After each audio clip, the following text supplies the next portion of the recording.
What's up, YouTube? Today we're going to show you how to remove your front shocks off a SKI-DOO REV chassis, REV XM chassis.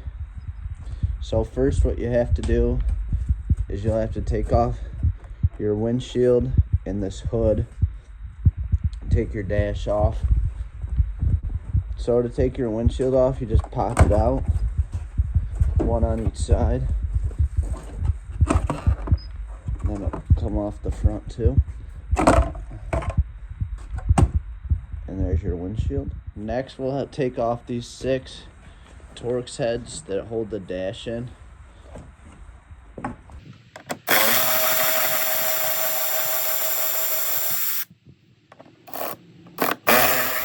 Okay, now we have those 6 bolts off. This should pop up just like that. And then you'll have your plug for your speedometer underneath here. You will push this little clip, gently pry it out, and then your whole cluster can be removed. Next, we're going to remove this Torx head off the side panel, and there's one exactly the same on the other side. We'll pull both of those off, and we'll unplug our light harness. Again, little tab and it pops right off. So I'd remove both of those Torx T25s off the side covers. Light harness is unplugged, the speedometer is unplugged. I'm gonna pull these side covers off just to get more room. So you just pull that up and then they pop out. So we'll take that off to get more room. Okay, now that we have that all ready to go, over on the clutch side, your air box has that little wiring with the gray plug. That'll come off, and this whole assembly right here will spin and pop off.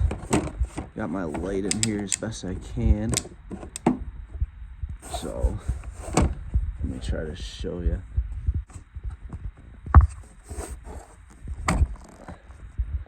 Okay, there's the plug, and then this air boot. This little clip kind of pops up, and then you're gonna want to twist this assembly clockwise, and it should pop right off. And then now this whole front end piece should be disconnected. This plastic, headlight assembly, airbox, and everything.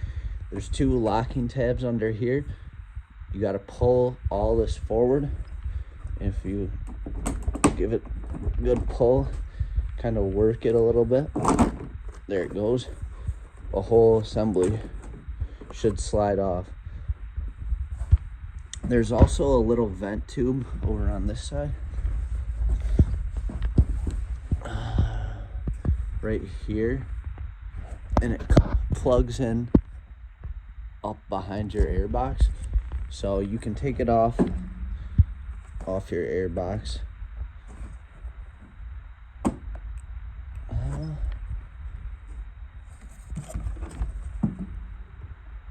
It doesn't want to come off there. Maybe I'll take it off over here. Oh, yep, came off easy right there. I'll disconnect it, and now this should slide off.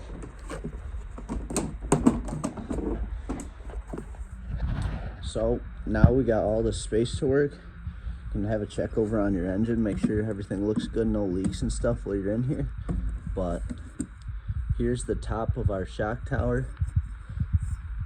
So you got your bolt with your nut on the back side. I'm gonna lift it up in the air just using a floor jack platform. So now I have both skis off the ground, and I should be able to pull these shocks right out. Okay, so for your lower mount, you'll need a 16 millimeter wrench or socket for your bolt head, and then your nut is actually a 15 millimeter. So I'm just gonna quickly get those pulled out of there, and I'll do the top.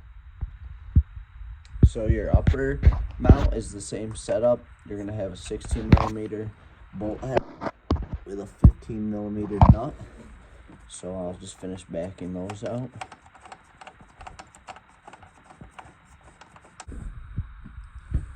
Okay, we got the bolt out. Now our shot should slide right out of here.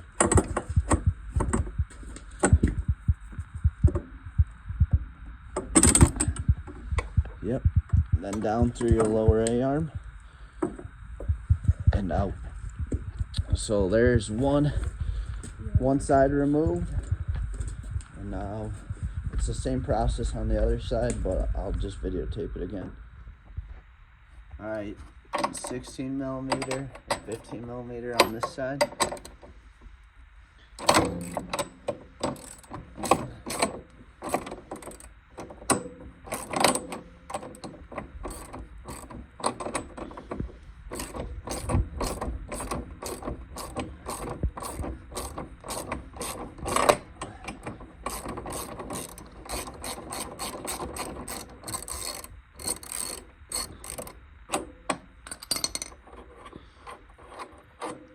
There's our bolt and our nut.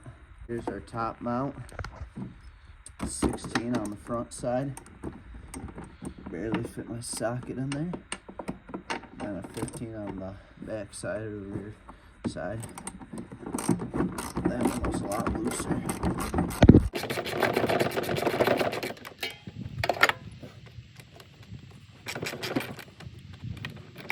Okay, I'll hold the shock up a little bit. And I'll finish taking out the top bolt. Kind of wiggle it a little bit.